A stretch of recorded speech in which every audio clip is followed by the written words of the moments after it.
shout out to Emily and Lindsay and Bootown. Thank you guys so much for this. This is awesome. Straight up. I also want to give a shout out to the Reading Rainbow for helping me read.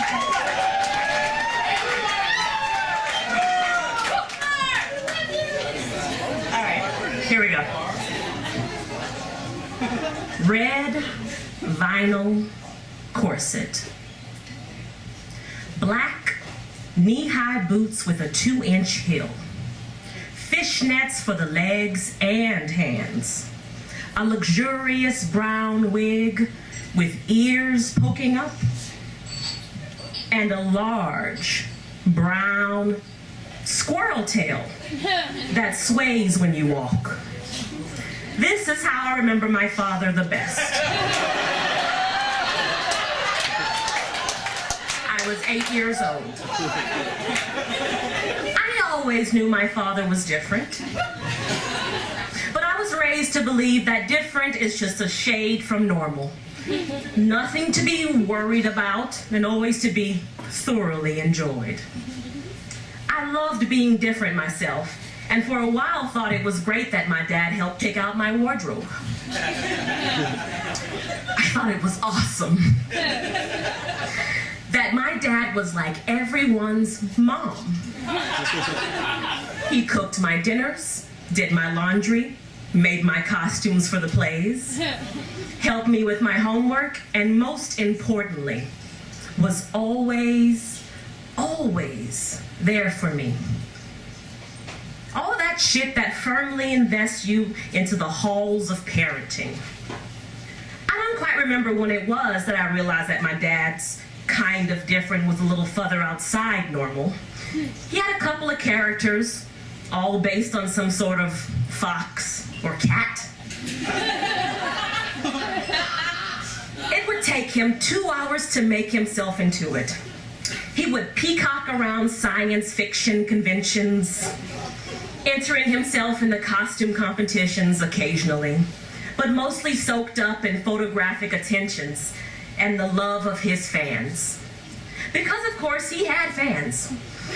My dad looks pretty fucking amazing in all his glory. Up there, displaying it all. Up until I was 9, I liked being the companion character to my dad. I would play Belle to his beast. I would play Dorothy, and he'd be my lion. And he finally made me a smaller version of his costume. And before that sounds weird, it was a gold and black leotard, tights, and jazz shoes, ears, and a tail. Very modest. I was over the moon wearing it when my dad was around because I was in those pictures as well. I really got a kick out of entering the costume contest at the conventions. I knew my dad took bragging rights when I started stacking up the awards.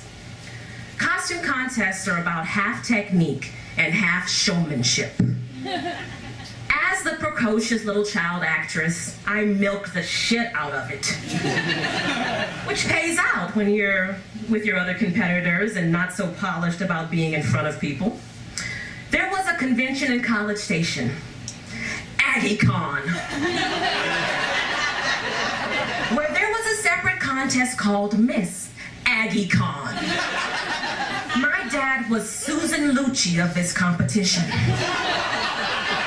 He always entered only to be beaten by some newcomer of the convention.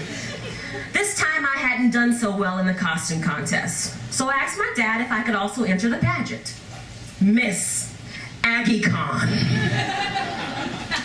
Ted Raimi of Xena fame, and being Sam Raimi's brother, was one of the judges I really wanted to meet. My dad said yes, and we both progressed through the first couple of rounds easily. Mostly if you have a costume and a personality, you can easily get to the first round. When it came to the interview section, usually the questions were a bit risque. And I was the youngest participant at this point, and I knew a couple of people grumbling that there should be an age limit enforced on the competition so that it didn't get all family friendly. They got me into the line, and having nothing really to ask me, the MC asked me, what do you want to be when you grow up? I paused to think. I remember the crowd quieting down and the lights being incredibly bright. And then I saw my dad, leaning against the wall with lace gloves and red painted lips. And I smiled and said, "My dad!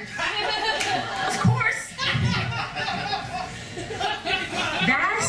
That brought the house down. Everyone knew who my dad was and what he was wearing and could see what I was wearing.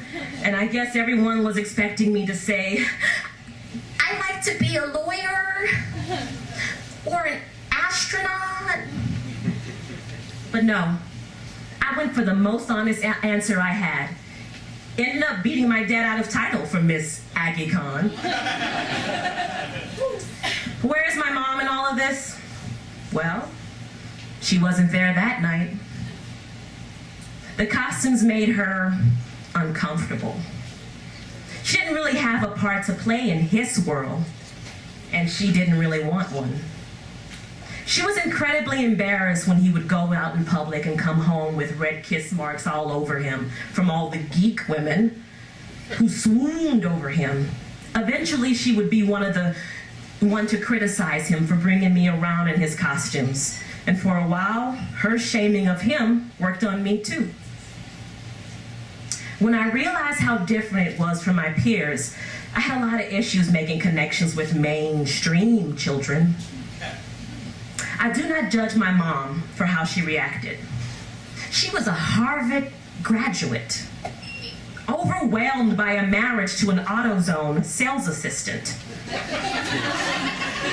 who got his kicks in a hobby that didn't have anything to do with her. Shit, I'd be cranky too. I didn't know the words like cross-dresser until I was 16. And by that time, my dad had sunk into a state of depression. All the costumes would be left in the closet. And for a while, they stayed.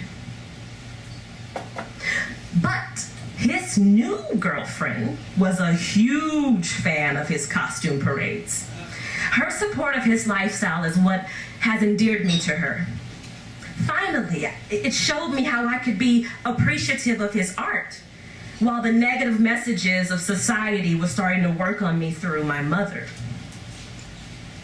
Recently, my dad has lost a lot of weight, and he got his ears pierced. He is ecstatic about all the new dresses he gets to wear.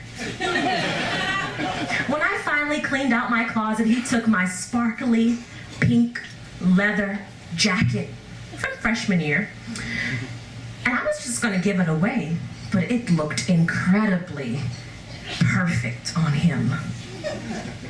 Like every daughter, I think my dad is a total dork. But I think the thing I get the most out of my relationship with my dad is the opportunity to experiment. Self is a complete construct of a set of possible delusions. And my dad ties them together with the most fabulous vinyl hot pants that you will ever see on a 59-year-old. Thank you.